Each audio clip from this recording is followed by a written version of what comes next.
Good morning. Denise Dryden out here on Bainbridge Island. Just to preface that last Sunday after I did the video, I tripped and fell, and I'm lucky I didn't break my nose, but I've got a little bit of a black eye going, so I've tried to cover it up, but it doesn't look like it's showing up much. So you get to see this pain that happened over the last week. Today I want to talk about blending some really interesting things like auto mechanics, psychology, and astrology. So hang in there, and I'm gonna weave all these together and show you how they show up in our relationships.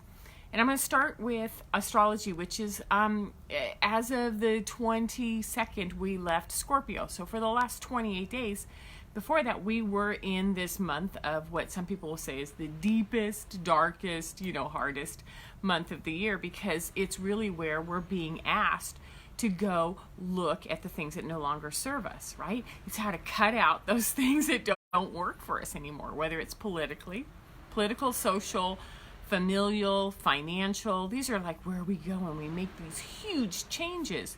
And for some, this is about ending relationships. This is about selling a house. This is about quitting a job.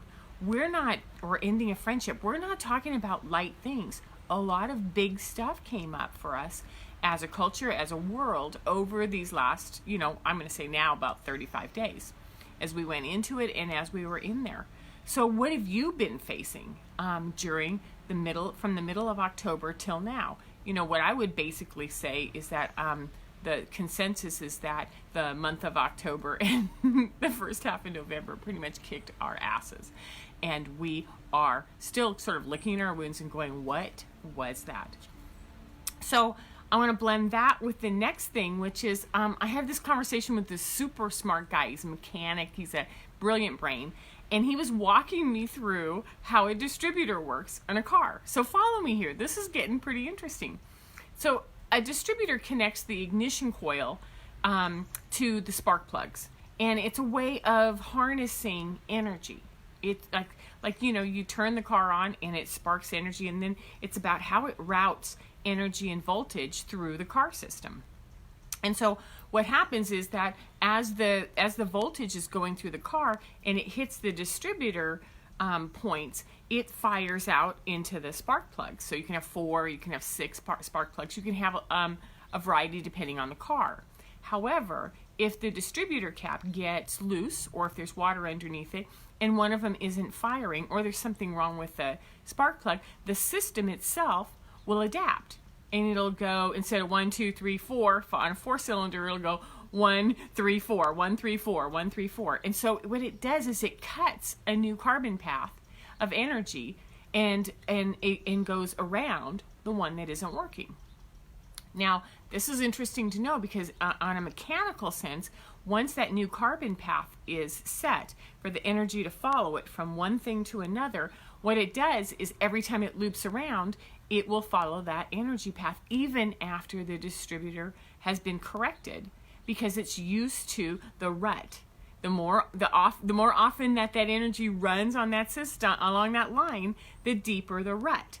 And I'm thinking, God, this is so perfect as it pertains to our emotions, to our patterns, to the ways that we do things. So when something goes offline, we create a new route, and then we start digging in and we create ruts, and that route starts to become our new norm. And it's really difficult to change out of that. So as energy moves along these paths and systems, it's important to be able to trace them and to go, oh, it goes here, then it goes here, then it goes here, then it goes, oh, it keeps going into this old place. Makes sense, right? So when we do this with real life experiences, it gets even more interesting. So we're energetic beings, right? And we have a neurological system that fires through our body at all times, sending pulses and directions and reactions. And it's a wiring path because they're actual nerve lines, and then there are reactors, and it just goes boom, boom, boom, boom through our system, right? And we have known trained energy paths, like something like when we feel hungry and we eat, our body goes, oh, that felt really good. When we see an image, like right now I can see out into the water and I can see the sun just barely coming out, I can go, it's a great image, and I can feel good. Or when we're hugged or we're touched, and we feel love, we feel good. So these are the things that we train ourselves over and over again. The more that we go into these paths of familiarity, the better we feel. We can also go into the paths of pain or into the paths of uncomfortableness or reaction. So psychology is the study of emotions, right? But it's really about the mechanics of emotions, which is if emotions are energy in motion, it's the mechanics of tracing the energy flow as it goes into our behaviors, right? This is amazing as it goes into our behaviors. So as we're exploring these carbon paths and learning how to understand them, we can now learn how to redirect and change them when we know that we're set in a certain rut. We're set on a certain carbon path. And we also know that if it doesn't work, man, just watch. You say this to me, I'm going to do. You say this to me, I'm going to. And that happens as a parent. It happens in our partnerships. It happens everywhere, right? So I'm going to give you an example and drive this, into real life, right? So let's say that you're a new parent and you've co-created with your child, week by week, month by month, this nighttime routine, all based on the fact that you need more sleep. And so a baby that can sleep through the night at 4 months or 6 months or 9 months is the goal, right? I need more sleep. I need to not get up and do these middle of the night feedings. And this needs to come into a routine, something I can do to take care of myself, right? And finally you get it. You got a 6-month-old, you got a 7, a 9, a 10-month-old, and life is going really well until the first, like the teething, some sort of one tooth that just wants to be really painful, or a cold or an ear infection, and all of a sudden you have a really miserable, unhappy, sad little baby who's crying in the middle of the night. So you get up and you hold her, you hold him, and you rock him, and you give him food, and you give him something to suck on so that the ear or the mouth feels better, and you nurture and play.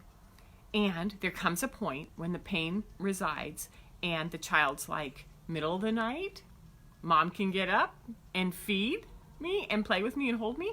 This is a good routine. So now we've created a new carbon trail where all of a sudden the middle of the night becomes happy playtime and everyone's miserable. So now we have to look at how did we create that and how do we pull up off of it and go back into building the routine that works for us as a parent. So we have to create a new solid carbon path. It could be the same one that we went back to, or we can create something new, which is I'm going to come in, I'm going to put my hand on your back and tell you you're okay, and then I'm going to leave. What we're trying to do is it's not good or bad or right or wrong. We just need to create a new path again because something was created that doesn't work. That's it. It's neutral. Something was created that doesn't work.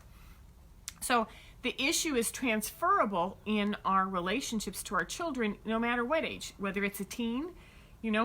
There's a certain response we have when a teen asks us, hey, can I have the keys to the car? Or I did my homework and you know that they didn't. Or they leave everything out on the kitchen.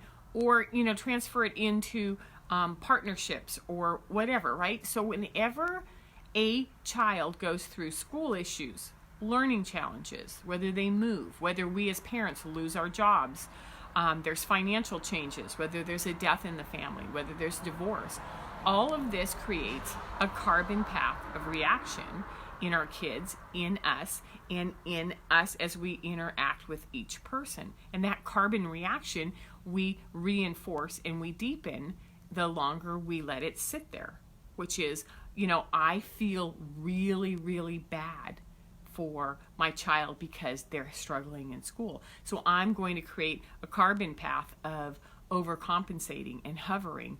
And then that gets so deep that we don't know what to do. Or I have hidden something from my spouse and now I have to maintain that secret throughout the whether it's, I got a job promotion or I think I've been flirting with someone at work. I mean, there's all sorts of reasons, right? It doesn't matter. It's just the fact that when we create something new, we start reinforcing that new line. So when we are faced with these pains, these deep forms, these ruts of old patterns, it's easier to maintain them than it is to struggle with to become aware, to become conscious. I'm in my old pattern. How do I pull out? How do I actually look a different direction and start laying a different line, a ley line, a pattern, a carbon path towards something that's completely different, that works for me or works for our family system or works at work in a more efficient or a more joyful way, right? So we can explore this transferable stuff, and we can take it into work. We can take it into our friendships. We can take it into our relationship with ourselves. We can take it into our parenting. So the interesting thing is that we can change these carbon paths and our patterns, and we can do something about it. We can want to do something about it, and we can jump. Like, if I just move to a new town, if I just get a new relationship, if I just divorce this, if him or her, or if what's another example? This house is too small. I need a new car, right? What we do is we think that we're jumping up and changing the pattern. However, if we're not aware of how easy that carbon path has been set and how deep it is, what we slowly do, and this is where it gets really interesting, is we take ourselves into something new, and then we start moving it over to that carbon path, to that rut, to that pattern that's really simple for us to maintain. And so then, and this is where it comes up, where after, a few months or a few weeks, a few months, a few years, everything's back to the way it used to be, because we're not conscious about how difficult it is to keep ourselves out of these old ruts, these old patterns that have been, reinforced for years. So, the reason I'm telling you all of this right now is going back to astrology. When we go into Capricorn, which is December 22nd through January 20th, what we're going to face is it's time to look at our imprinting, our patterns, and our conditioning. And based on the fact that October and November was really intense, I'm going to tell you that this one's going to be just as intense, if not more. So what's going to happen is our patterns, our imprinting, our carbon paths are going to be right here in our face, and we're not going to be happy with them, because we have to take ownership of them, and we have to sort of lift out, change, and go a different direction. So it's, the recommendation that I would make is now's the time to look at those patterns.